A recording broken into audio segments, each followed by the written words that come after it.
Whenever we are starting a business or running a business, the major concern is to find out what are the early signs that can tell that we are going on a wrong path before our revenue starts to fall and it's too late.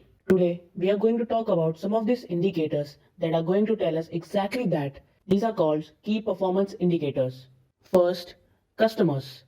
Find out what customer wants and what problems do they face with existing product. Second is competition. How our competition is fulfilling the need of the customer better than us. Third is industry. How relevant is the industry and how quickly is it growing? Now, let's look at the companies that ignore these indicators. Let's start with Barnes& Nobles. It was the largest brick and mortar store for books in 1974 with more than 150,000 books. It had mega stores, reading cafes where you can relax, sip a coffee and read books.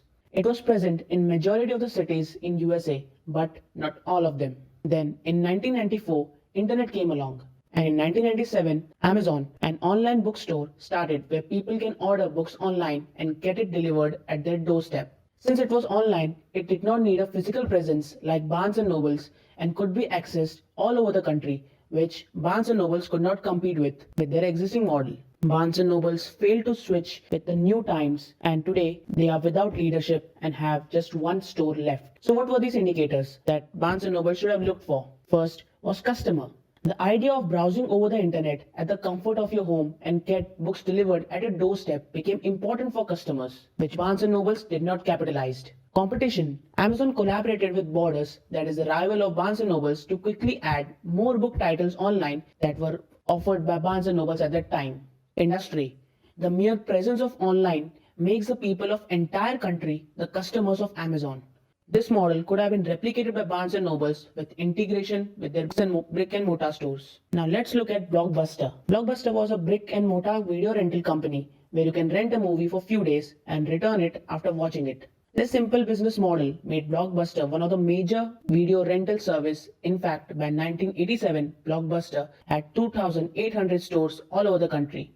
The major chunk of revenue didn't came from the rental fee of the movie, but from the concept of late fee, where if a customer failed to return the movie before due date at their physical store, they had to pay a late fee. Then came Netflix with the business model of renting movies by mail, where a customer can rent a movie and have DVD delivered to their homes. Netflix quickly became popular as they had no late fee. Later, they started their own online rental and eventually their streaming platform. Blockbuster tried to replicate this online video rental service in 2004, but in 2006 again brought the late fee concept. Thus, in 2010, Blockbuster filed for bankruptcy. Now let's look at what were the key indicators that Blockbuster should have looked for. First is customers. When Netflix started their renting movie by mail business, it was not only the convenience of getting DVD delivered at your home, but no late fee that attracted customers, which Blockbuster failed to understand. Second is competition. When Netflix started its rent movie by mail and became popular, if Blockbuster could have just copied their idea and added similar service, they could have beat Netflix in their own game. Industry. In 2006, Blockbuster had 2 million subscribers online, while Netflix had 6.3 million. Instead of starting their own streaming service, Blockbuster introduced late fee concept again, and this eventually led to their downfall. Now let's look at Yahoo. Yahoo was one of the pioneers of internet search engine that helped organize and fetch relevant websites when searched by a user. It started in 1994 and created wonderful homepage with news, games, email and messenger on it.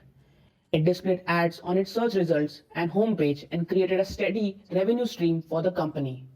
Then in 2004 came Google with a simple idea and robust PageRank algorithm that tried to solve queries of users by clicking on just one web page.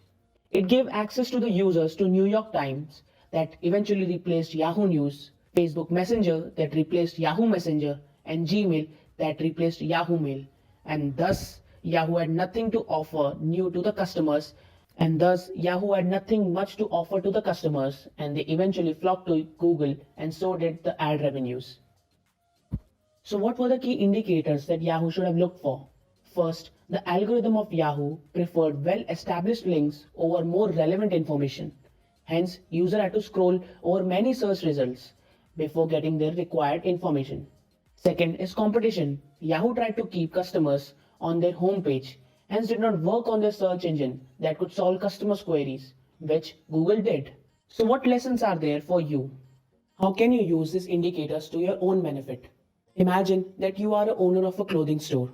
The first and foremost job of you is to identify what type of customers live in your city.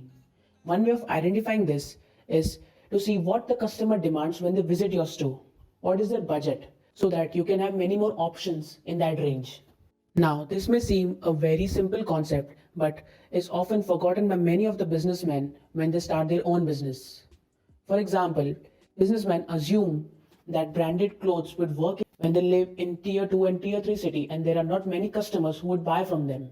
So the one way of identifying what would work is ask your customers what they would prefer to buy and in what range. Now second indicator is competition. Identify the most popular clothing store in your city.